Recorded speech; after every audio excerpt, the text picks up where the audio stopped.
Think about 5 things that would predict physical health, vitality, job satisfaction, life satisfaction, and flourishing in life in general. Wouldn't you want to know what these 5 things are? And wouldn't you want to engage in those 5 things? The fact is that we already know what these 5 things are, and they come from positive psychology, from the work that Dr. Martin Seligman has done. And today I'm going to comment a little bit on an article by Melissa Madison, PhD, on these 5 elements. So what is this magical thing? It's called PERMA, P-E-R-M-A. So P stands for positive emotion, E, engagement, R, relationships, M, meaning, and A, achievement. And there is another one as well, because the PERMA can also end with an H, which is health.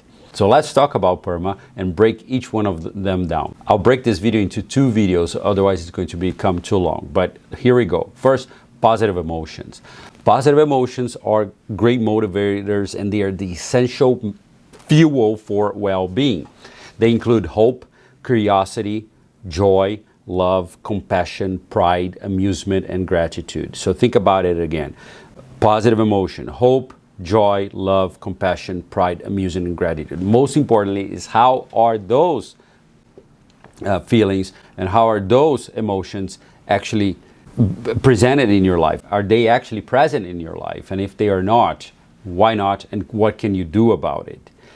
It's very easy nowadays to see negative in everything, just by reading the news, just by living and being engaged in social media. There is a lot of negativity going on right there. And what we have to try to do is to focus on the positive emotions that are also possible in life. And sometimes I am afraid to say, but we have to force these positive emotions. So we have to force hope, even though sometimes we may feel hopeless. We may to force loving each other and loving the person next to us, even though sometimes we may not feel like it. We may have to force compassion and gratitude, even though sometimes we don't feel like so. In fact, one of the Stoics that I appreciate a lot, and I have done some videos on, is Marcus Aurelius.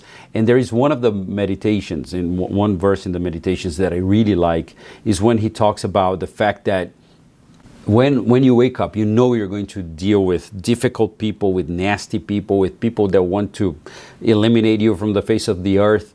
But mind yourself that these people act like that because they don't know any better. If they had known any better, they wouldn't act like that. But you know better because you know what is beautiful. And because you know what is beautiful, it is our job and our commitment to not react to these individuals in a negative way, but to appreciate them and just realize that they don't know what is beautiful, but you do. Right? So this is sometimes it's also called negative meditation. It's like you try to anticipate that the world out there that you are waking up into is a very difficult world, but you are going to see the beautiful in the world. And that's when you are forcing yourself to appreciate the world and think about and engage and bring to yourself those positive emotions.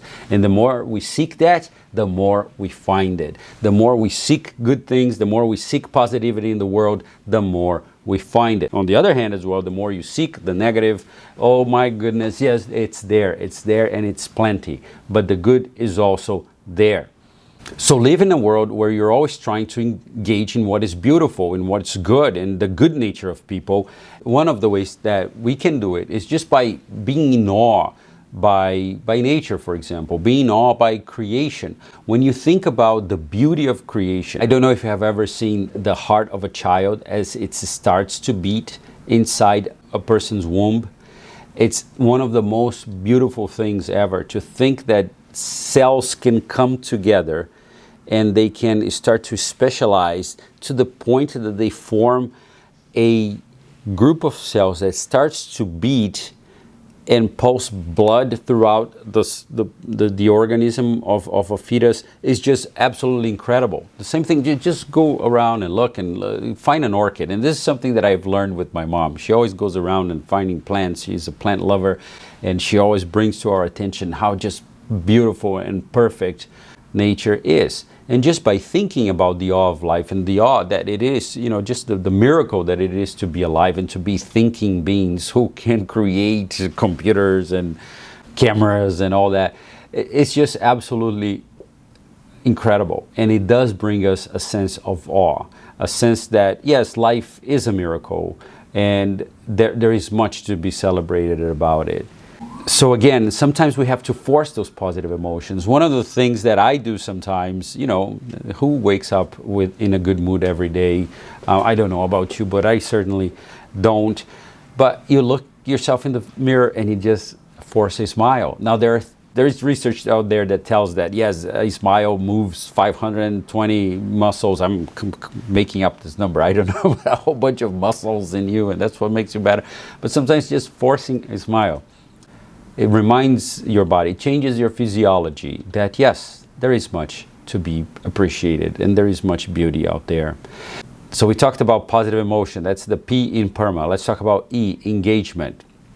Engagement is spending physical and cognitive effort in things that you care about. It's just being engaged with things being hands-on with things that you care deeply about. And Seligman talks about how we feel one with the music. Have you ever had that moment in your life when you're doing something that you just feel that you and that something, you are one? There are a lot of people who have hobbies in which they feel like that. Or even work. Work for some of us is an opportunity for engagement in which we are giving everything that we have. We are giving our talents, we are giving our skills, we are giving our time, and we are not even counting it because we absolutely love, we have a passion for it.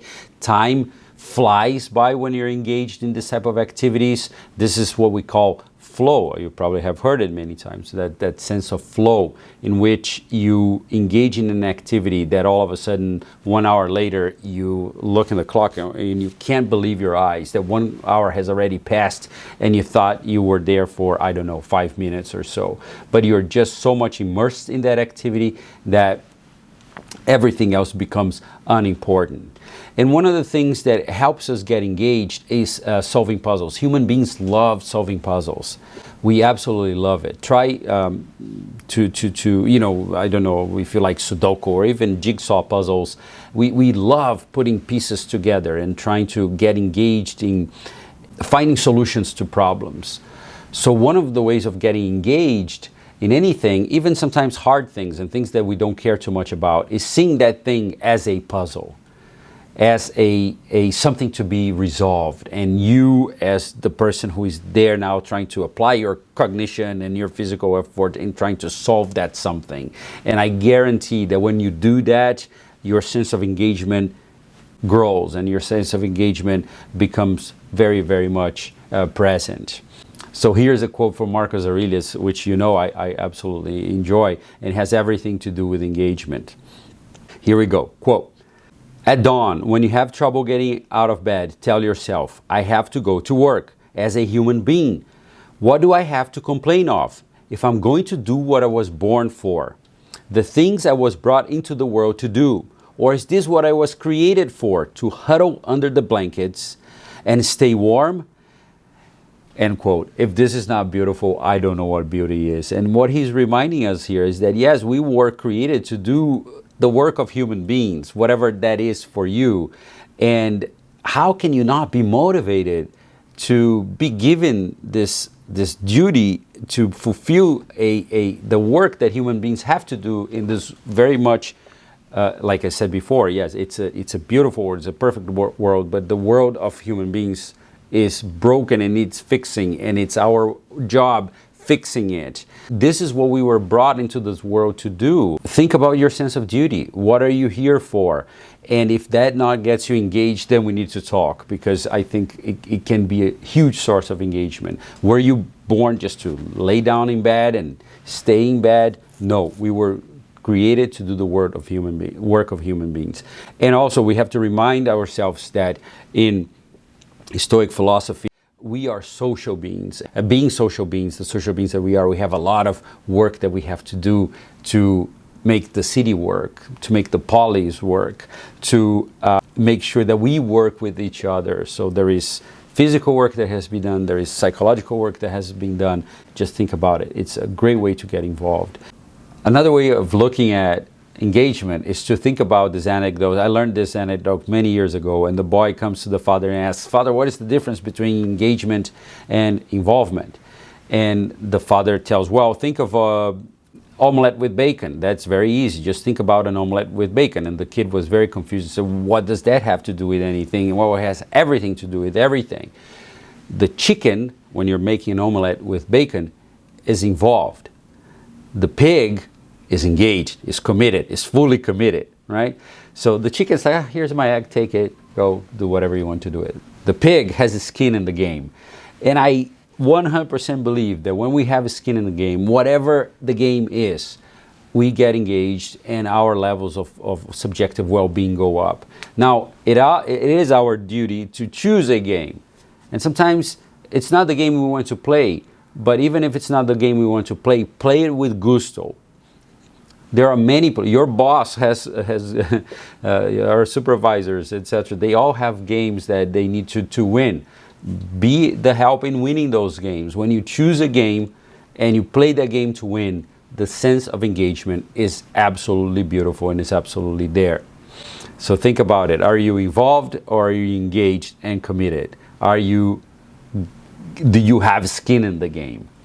And then we go into the R in PERMA, or relationships, positive relationships. That is a very, very important point. It's positive relationships, not any type of relationships. And you all know, I know, there are relationships out there that they have the opposite effect on us, right? They are toxic relationships. They actually bring us down instead of bringing us up.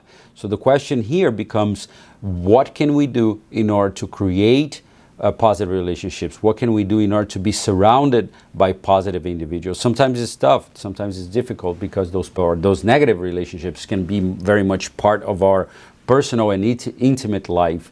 But oftentimes we do have the option and we do have the agency to choose environments, to choose who we want to be with. If you are around a leech, what is a leech? A leech is someone that sucks your time and energy and your well-being dry. You know who they are in your life. We, most of the time, have them in our lives. Now, are you making yourself available to them, or are you building boundaries? Sometimes we do need to be available as individuals to help them, and that is actually part of engagement, right? Is being engaged in trying to help others. But sometimes you can't. Sometimes those individuals are bringing you down, and we have to think about it. Now, there are many instances in which we can develop positive relationships, and we can develop positive relationships in all types of institutions that we are part of. It can be in school, it can be at work. Work is an amazing place where we can